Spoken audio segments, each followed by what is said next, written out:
السلام علیکم ورحمۃ اللہ وبرکاتہ۔ محترم ناظرین، سیر علماء کرام کا یہ 80 پارٹ ہے، اور آج کے اس ویڈیو میں ہم بات کریں گے شیخ آلوسی رحمہ اللہ کے متعلق مختصر باتیں، تاکہ ان کی زندگی ہمارے سامنے واضح ہو۔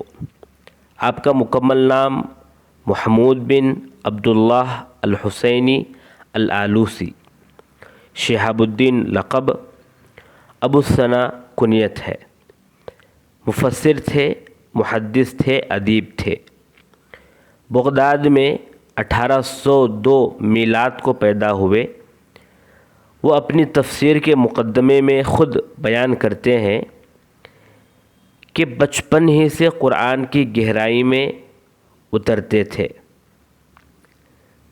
تاکہ قرآن کے راز کو معلوم کر لیں۔ کئی مرتبہ انہوں نے نیند کو چھوڑا اور کئی مرتبہ اپنے وطن کو چھوڑا۔ وہ الگ ہی تھے، یعنی ہم اپنے ہم عمر لوگوں کی طرح وقت کو ضائع کرنے، وقت کو بیکار کاموں میں لگانے یا بیکار چیزوں میں لگانے والے ہرگز نہیں تھے۔ یہی وجہ ہے کہ اللہ نے انہی حقائق کو سمجھنے کی توفیق دی۔ وہ فرماتے ہیں کہ وہ 20 برس کے ہونے سے پہلے ہی قرآن مجید پر بظاہر کیے جانے والے تمام اعتراضات کے جواب دیا کرتے تھے، ان کا رد کیا کرتے تھے۔ اس قابل ہو گئے تھے، 20 سال ہونے سے پہلے اس قابل ہو گئے تھے کہ جو بظاہر قرآن مجید پر اعتراضات کیے جاتے ہیں ان کا جواب دے۔ پھر وہ خود فرماتے ہیں کہ میں کئی مرتبہ سوچا، میرے ذہن میں ایک خیال آیا کہ میں ان چیزوں کو ایک الگ کتاب کی شکل میں دے دوں جو میرے ذہن میں قرآن کے متعلق ہیں، اور اس خیال میں میں متردد تھا، کروں کیا تفسیر لکھوں یا نہیں لکھوں۔ تو فرماتے ہیں کہ ایک مرتبہ کیا ہوا، رات کو میں نے خواب میں دیکھا کہ اللہ مجھے حکم دے رہا ہے۔ کیا حکم دے رہا ہے؟ کہ تم زمین اور آسمان کو لپیٹو، طول و عرض سے زمین و آسمان کو ملا دو۔ تو انہوں نے کیا کیا، ایک ہاتھ سے اپنے ایک ہاتھ کو آسمان میں اٹھایا اور دوسرے ہاتھ کو زمین تک لے گئے، یہاں تک کہ جو پانی کی جگہ ہوتی ہے وہاں تک ان کا ہاتھ پہنچ گیا تھا۔ اور اس کے بعد اچانک ان کی نیند کھل گئی، اور وہ اس خواب کو بہت عظیم لیے۔ اس کو معمولی خواب آپ نہیں گردانے، بلکہ کہا کہ اس میں کچھ نہ کچھ ضرور اشارہ ہے، اور فوراً اس کی تعبیر کی کھوج کرنے لگے۔ چند کتابوں کی مدد سے یہ اندازہ ہوا کہ یہ اشارہ ہے تفسیر کی تالیف کی طرف۔ تو اسی سال، یعنی جس سال خواب دیکھے تھے 1250 پر 2 ہجری کو آپ تفسیر لکھنا شروع کر دیے تھے، حالانکہ آپ کی عمر صرف 34 برس تھی، 34 پر 4 برس، اور 17 سال میں یعنی 1260 پر 7 میں اس تفسیر کو مکمل کر لیے الحمدللہ، اور اس کا نام روح المعانی فی تفسیر القرآن العظیم والسبع المثانی یہ نام رکھا۔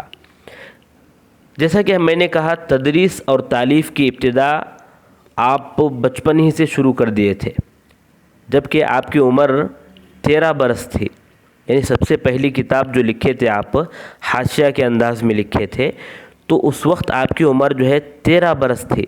اس وقت آپ نحو کی جو کتاب ہے اس پر حاشیہ لکھے تھے باقاعدہ۔ سبحان اللہ، 13 سال کی عمر میں ہم کہاں ہوتے ہیں، یہاں پر یہ حاشیہ لکھ رہے ہیں۔ اور کئی مدارس میں آپ تدریس کے فرائض انجام دیے۔ 1240 پر 8 سے اپنے گھر ہی میں تمام علوم پڑھانا شروع کر دیے جو جامع شیخ عبداللہ العاقولی سے ملا ہوا تھا۔ ان سے بہت سے لوگوں نے استفادہ کیا اور بہت سے لوگوں نے علم حاصل کیا۔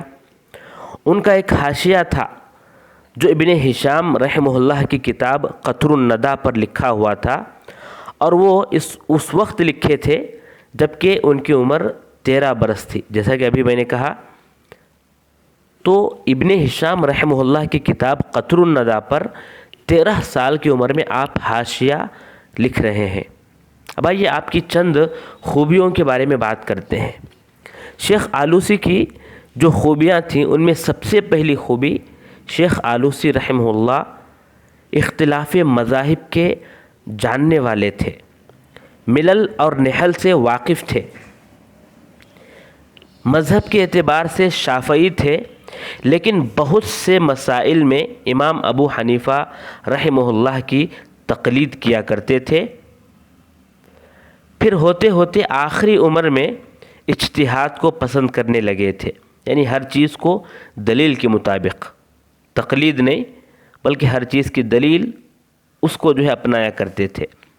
نمبر 2، دوسری خصوصیت، دوسری خوبی، عراق میں شیخ العلماء تھے۔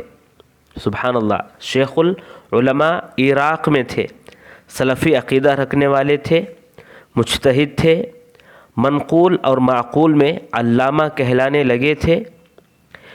اتنا علم آپ نے جمع کر لیا تھا کہ تمام لوگ آپ کو علامہ کہتے تھے، اصول اور فروع کو اچھی طرح سمجھنے والے تھے، محدث تھے، مفسر تھے۔ نمبر 3، تیسری خوبی، طلبہ کو کھانا لباس بھی آپ فراہم کیا کرتے تھے۔ سبحان اللہ، اور طلبہ کو اپنے بلند گھروں میں رکھتے تھے۔ انہی چیزوں کی وجہ سے عراق میں وہ منفرد شخصیت کہلاتے تھے، تقریر و تحریر میں اور تعبیر میں بھی بہترین تھے۔ نمبر 4، آپ کی چوتھی خصوصیت، حق کی نشر و اشاعت میں محنت کیا کرتے تھے، باطل پر رد کرنے میں آگے رہتے تھے، خرافات کی توڑ کے لیے رسائل لکھے، مؤلفات لکھے، یعنی کئی کتابیں لکھے جو باطل کی بنیاد کو توڑ کر رکھ دیے تھے، اور ان کی آواز ایک مصلح دینی کی طرح گونجی جو دین پر لگے بدعتی زنگ کو صاف کر رہی تھی۔ نمبر 5، آپ کی خوبی یہ بھی تھی کہ آپ کا حافظہ غضب کا تھا۔ ان کا خود کہنا تھا کہ میں اپنے ذہن کو جو چیز بھی دیتا ہوں اس میں میرا ذہن کبھی بھی خیانت نہیں کرتا، یعنی میں کوئی چیز یاد کر کے ذہن کو دیا ہوں اور ذہن بھول جائے، ایسا نہیں ہو سکتا، بلکہ میں جو چیزیں دیتا ہوں امانت کے ساتھ ان تمام چیزوں کو حفاظت سے رکھتا ہے میرا ذہن۔ اور میری فکر، فرماتے ہیں کہ میری فکر کو جب آواز دیتا ہوں تو وہ فوراً چلی آتی ہے، یعنی جب بھی کچھ لکھنا چاہوں یا بولنا چاہوں، میں اپنے فکر کو لانا چاہوں، فوراً لبیک کہتے ہوئے میری فکر میرے سامنے حاضر ہو جاتی ہے، میں آرام سے لکھ لیتا ہوں، میں آرام سے بول لیتا ہوں۔ نمبر 6، شیخ آلوسی ان لوگوں میں سے تھے جو حق بولنے والے ہیں اور صدق کو ہمیشہ اپنانے والے ہیں، سنن کے پابند ہیں، فتنوں سے اجتناب کرنے والے ہیں۔ اسی لیے ان کو بعض لوگوں نے مجدد میں بھی شامل کیا ہے، ان کا پورا ارادہ کتاب اللہ اور حدیث کی خدمت تھی، کیونکہ یہی دو کتابیں ہیں، یعنی یہی دو مرجع ہیں تمام علوم کے، جو بھی علوم ہیں ان تمام کا مرجع یہی دو کتابیں ہیں، یہی دو چیزیں ہیں، لہذا آپ ان دونوں چیزوں کی خدمت کے لیے اپنے ارادے کو مکمل طور پر تیار کر لیے تھے۔ منطوق اور مفہوم میں چونکہ یہی مرجع ہے تو لہذا انہی کی اہم خدمت کرنی چاہیے، یہ آپ کا ارادہ تھا۔ نمبر 7، بچپن ہی سے علوم کو حاصل کرنے لگے اور علوم کے جوہر نکالنے لگے، حتیٰ کہ ان کی یہ خواہش ان کو دنیا سے دور کر دی۔ عیش و عشرت اور لذت کو گویا کہ وہ بھول ہی چکے تھے، دینی علوم میں اتنے گہرے ہوتے گئے کہ تفسیر اور افتاء میں امام ہو چکے تھے۔ آپ بارع خطیب اور بلیغ کاتب تھے۔ آپ شاعر بھی تھے اور تیزی کے ساتھ کوئی بھی چیز تحریر کر لیتے تھے۔ ذہن بھی اسی طرح تیزی کے ساتھ ان کے سامنے جواہر حاضر کر دیتا تھا۔ اب آئیے آپ کے شیوخ کے بارے میں چند باتیں معلوم کرتے ہیں۔ آپ کے مشہور شیوخ میں خالد النقشبندی، علی السویدی، شیخ علی الموصلی، شیخ یحییٰ المروزی، محمد بن احمد التمیمی، عبد الرحمن الکثیری، عبد اللطیف بن حمزہ، شمس محمد امین، عارف اللہ بن حکمت اللہ، شمس محمد تمیمی، عبد العزیز بن محمد معمر یحییٰ المروزی، عبد الفتاح شواف زادہ۔ آپ کے تلامذہ میں جو مشہور ہیں صالح بن یحییٰ بن یونس، ابراہیم بن سلیمان، شیخ احمد، ابی الخیر، یہ ہیں۔ وہی آپ کے مؤلفات پر ایک نظر ڈالتے ہیں۔ آپ کی کتابوں میں جو سب سے مشہور کتاب ہے نمبر 1، چونکہ آپ تفسیر میں، فقہ میں، منطق، ادب، لغت، ان تمام میدانوں میں اپنے پیچھے ایک زبردست علمی ذخیرہ چھوڑ کر لیے ہیں، تو آپ کی سب سے مشہور کتاب روح المعانی، جو ان کی مشہور و معروف تفسیر ہے۔ نمبر 2، النشوۃ الشمول فی السفر الی اسلامبول۔ نمبر 3، نشوۃ المدام فی العود الی دار السلام۔ نمبر 4، غرائب الاغتراب۔ نمبر 5، دقائق التفسیر۔ نمبر 6، الخریدہ الغیبیہ۔ نمبر 7، کشف السترہ عن الغرہ، کشف الطرہ عن الغرہ۔ نمبر 8، المقامات۔ نمبر 9، الاجوبہ العراقیہ عن الاسئلہ الایرانیہ۔ نمبر 10، حاشیہ علی شرح القطر۔ نمبر 11، الرسالہ اللاہوریہ۔ نمبر 12، التبیان فی مسائل ایران۔ نمبر 13، شرح المسلم فی المنطق، شرح المسلم فی المنطق۔ نمبر 14، شہی النغم فی ترجمۃ عارف الحکم۔ اب یہ آپ کی جو مشہور و معروف تفسیر ہے، تفسیر روح المعانی، اس کا منہج کیا ہے وہ دیکھتے ہیں۔ چونکہ شیخ آلوسی اپنے زمانے میں عراق میں شیخ العلماء کہلاتے تھے، تو اس تفسیر کو پڑھنے پڑھانے والے محسوس کر سکتے ہیں کہ اس تفسیر کے مؤلف میں علمی وسعت کتنی تھی اور ان کی محنت اس میں کس قدر شامل تھی۔ تبھی انہوں نے لوگوں کے لیے درایہ اور روایہ سے بھرپور، آرائے سلف سے جامع، خلف کے اقوال امانت اور توجہ سے جمع کرنے والے اس مؤلف کی زبردست تفسیر یہ ہے، یہ آپ محسوس کر سکتے ہیں۔ اور یہ تفسیر ماقبل تفسیروں کا ایک طرف سے خلاصہ بھی کہا جا سکتا ہے کہ ماقبل مفسرین سے نقل کرتے ہیں اور اس منقول پر نقد و تبصرہ بھی کرتے ہیں۔ ایسا نہیں کہ صرف نقل کر کے چھوڑ دیتے ہیں، اور پھر اپنی رائے بھی قائم کرتے ہیں۔ خاص کر امام رازی سے جو بھی نقل کرتے ہیں ان میں، خاص کر مسائل فقہیہ میں، ان کا خوب تعاقب کرتے ہیں اور ان کی رائے کی مخالفت کرتے ہوئے اپنی ایک رائے کو قائم کرتے ہیں۔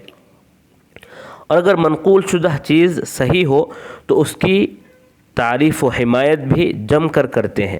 لیکن شیخ آلوسی پر جو مؤاخذہ ہے وہ یہ ہے کہ وہ مسائل اسماء و صفات میں متردد نظر آتے ہیں، کہیں سلف کے نہج کو اپناتے ہیں، کہیں خلف کے نہج کو اختیار کرتے ہوئے نظر آتے ہیں۔ جیسا کہ سلف کے منہج کو اختیار وہاں کرتے ہیں جہاں پر آپ دیکھ سکتے ہیں کہ ان اللہ لا یستحی ان یضرب مثلا، تو صفت حیا میں آپ سلف منہج سلف کو قائم کرتے ہوئے دیکھ سکتے ہیں۔